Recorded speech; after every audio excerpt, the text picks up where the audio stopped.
सभी मित्रों को मेरा प्रणाम।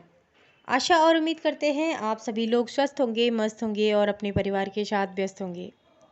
आपको मेरी कहानियाँ कैसे लग रही हैं मुझे कमेंट में ज़रूर लिखिएगा। लाइक करिएगा, चैनल को सब्सक्राइब करिएगा और बेल आइकन दबाना ना भूलिएगा ताकि आपको सबसे पहले नोटिफिकेशन आए और आप कहानियों से तुरंत ही जुड़ पाएँ। अपने मित्रों के साथ, अपने अपनों के साथ, अपने रिश्तेदारों के साथ कहानी को ज़रूर शेयर करिएगा। तो बढ़ते हैं आज की कहानी की ओर।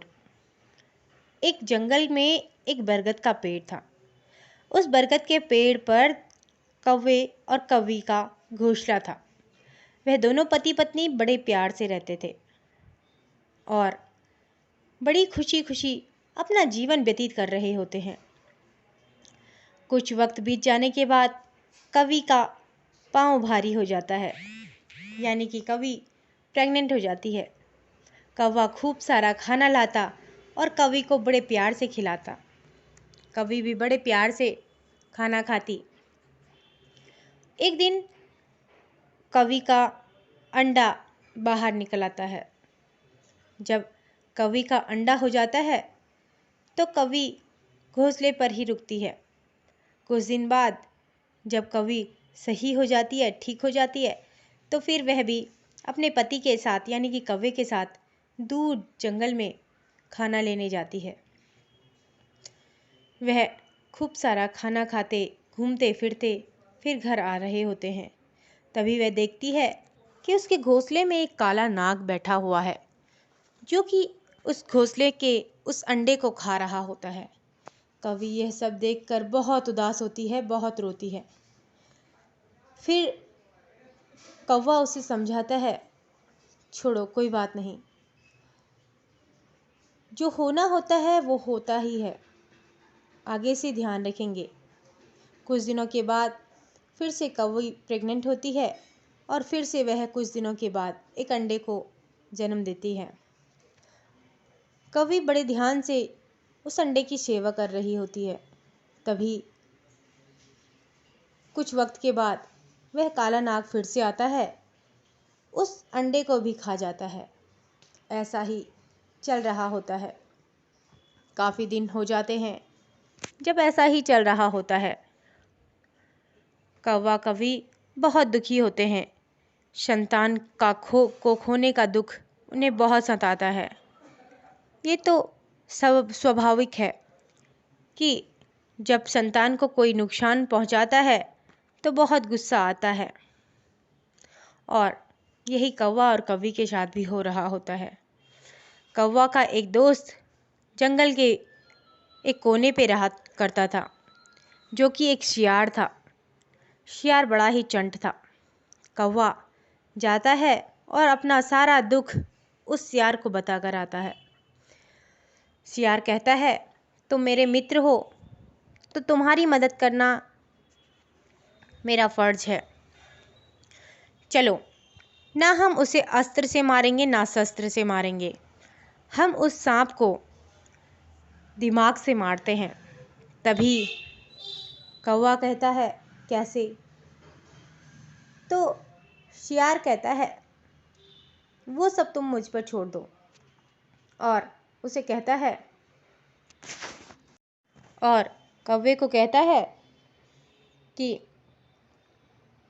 तुम यहाँ से दूर जाओ, जहाँ की तुम्हें कुछ अत्यधिक मूल्यवान चीज़ मिले और वो जाकर उसके बिल में डाल दो। कौवा और कौवी ये सब सुनते हैं और दिमाग लगाते हैं कि ऐसी कौन सी मूल्यवान वस्तु होगी जो कि हम वहाँ रख सकते हैं।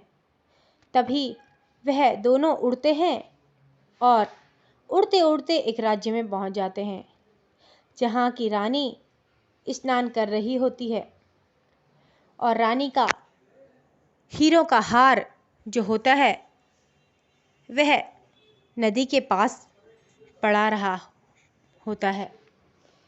कौवी झट से कौवे को इशारा करती है और फट से वह हार उठाकर उड़ जाती है।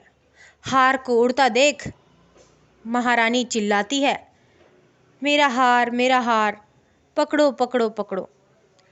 चोर ले गया, चोर ले गया, वह देखो कौवा का झुंड, कौवा ले गया, कौवा ले गया। ये सब सुनते ही सिपाही उन कौवों और का पीछा करते हैं।